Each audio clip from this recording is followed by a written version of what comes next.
ত্রয়োদশ জাতীয় সংসদ নির্বাচনে নির্বাচনী প্রতিশ্রুতি অনুযায়ী ফ্যামিলি কার্ড কর্মসূচির উদ্বোধন করেছেন প্রধানমন্ত্রী তারেক রহমান।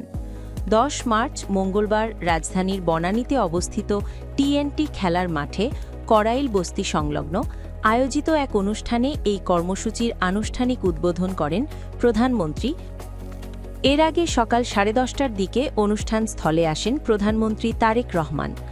শুরুতে পারভিন বেগম নামের নারীর হাতে প্রথমে ফ্যামিলি কার্ড হস্তান্তর করেন প্রধানমন্ত্রী তারেক রহমান। এ সময় তার সঙ্গে অংশ নেন সহধর্মিণী ডাক্তার জুবাইদা রহমান। অনুষ্ঠানের শুরুতে পবিত্র কোরআন সহ বিভিন্ন ধর্মগ্রন্থ থেকে পাঠ করা হয়। এরপর পরিবেশন করা হয় বিএনপির দলীয় সঙ্গীত প্রথম বাংলাদেশ আমার, শেষ বাংলাদেশ আমার। এ সময় প্রধানমন্ত্রী সহ উপস্থিত সবাই হাততালি দিয়ে সঙ্গীতের সঙ্গে তাল মেলান। অনুষ্ঠানে স্বাগত বক্তব্য রাখেন সমাজ কল্যাণ সচিব ডাক্তার আবু ইউসুফ।